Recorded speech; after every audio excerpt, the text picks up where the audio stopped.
इसलिए सूत जी को व्यासपीठ पर आसीन करके उनकी महिमा गाते हुए निवेदन किया सौनकादि ऋषियों ने। अज्ञान ध्वांत विध्वंस कोटि सूर्य समप्रभ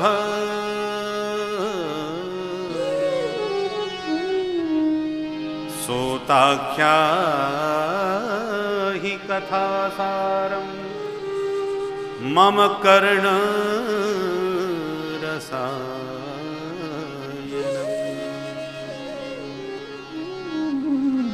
हे सूत जी महाराज, भगवान के चरित्र तो अनंत हैं,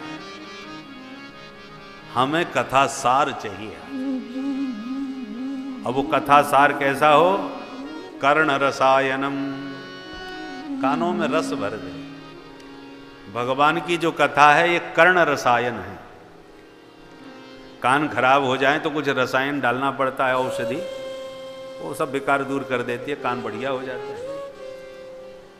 तो हमारे जो कान अहि भवन बन गए हैं, जिन हरि कथा सुनी नहीं काना, परिणाम क्या होगा? श्रवण रंध्र अहि भवन समाना। इसमें अजगर घुस जाएगा, सांप बिच्छू घुस जाएंगे। ये अहि भवन क्यों कहा? अहि माने सर्प, भवन कहते हैं जिसमें बहुत से लोग रहते हो।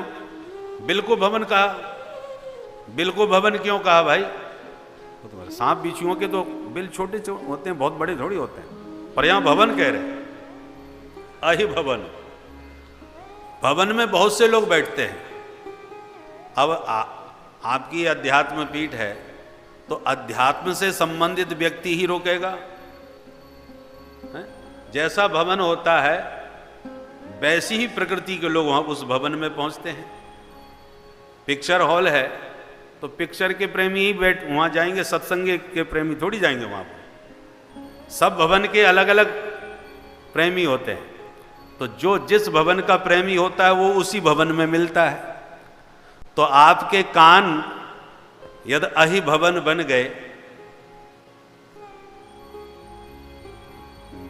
विषैला भुजंग होता है, ऐसे ही जो विषय वासना के विष से युक्त जो भुजंग हैं, विषय वासना की जो वार्ताएं हैं, वे ही तुम्हारे कर्ण कोहरों में बार बार जाएंगी। सांप के बिल में चूहा जाएगा तो क्या बच पाएगा? इसलिए वो घुस ही नहीं सकता, वो गंध सूंघ करके भाग जाएगा कि इसमें सांप है, भागता बनेगा, वो घुसेगा नहीं। और गलती से यदि भूल बस घुस गया तो बचेगा नहीं। उसमें हाँ कोई सर्प की बिल में सर्प घुस सकता है, एक बिल में हो सकता है अनेक सर्प भी रह ले।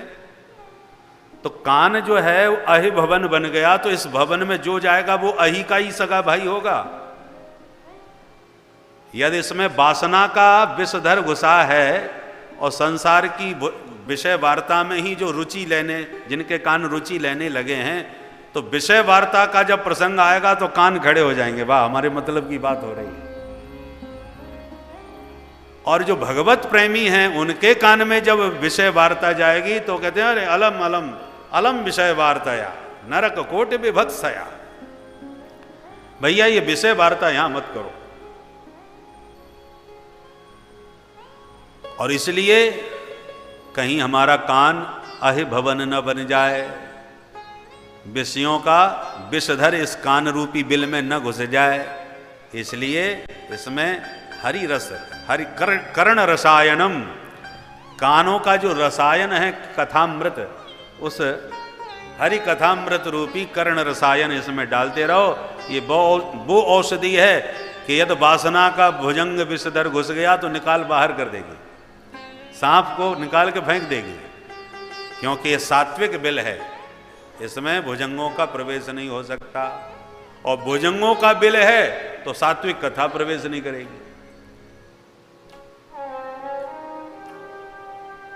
इसलिए वो तो विषय व्यायार जब आती है तो जो कान के जो देवता हैं वो पट खोल देते हैं, हर इंद्री के देवता होते हैं।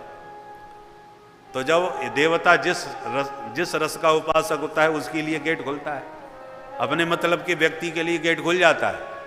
और मतलब का ना हो तो गेट बंद हो जाता है।